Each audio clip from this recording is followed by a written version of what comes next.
Hello, I'm Alden Thomas, and my research project looks at the effects of TAML catalysts on white blood cell counts in male mice exposed as adults. For introduction, the numerous sources of environmental contaminants in waters, including both endogenous hormones and synthetic chemicals that mimic hormones. Elimination of these chemicals from wastewater is critical to maintaining a safe water supply and protecting public health. Tetraamide macrocyclic ligands, or TAMLs, are a peroxidase catalyst that is capable of degrading environmental contaminants, including low concentrations of estrogens. Our work focuses on a new TAML, NT7, and our work will help to evaluate whether NT7 has unanticipated hazards or not.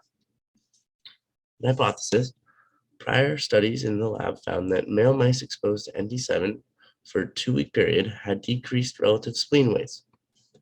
Based on these results, we hypothesized that this acute exposure would decrease circulating white blood cell counts at the end of the exposed period.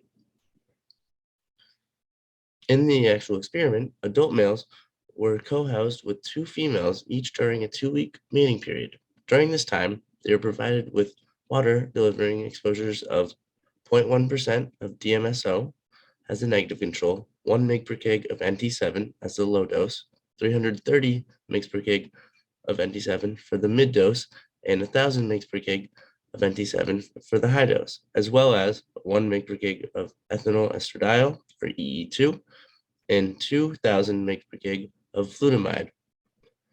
Blood smears were collected at necropsy, and in order to read the slides, they were stained with a Wright-Gisman stain to isolate white blood cells more clearly from the red blood cells. After the slides were obtained, they were imaged using an inverted microscope and counted using Zen computer software. Both red blood cells and white blood cells were counted in 2 fields for each male. In the results, we observed no significant effect of NT7, EE2, or FLUT on either red blood cell count or white blood cell count in males following 2-week acute exposure during adulthood.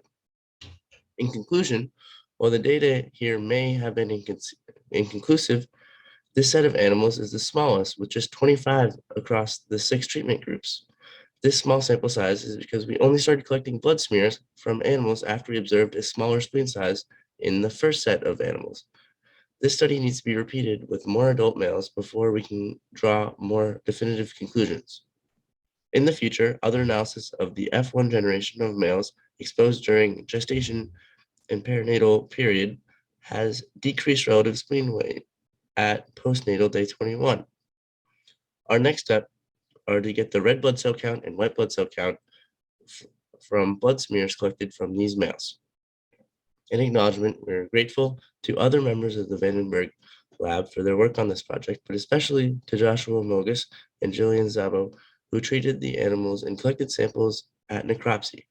This work was also supported by an unrestricted gift by SUDOC LLC. Thank you.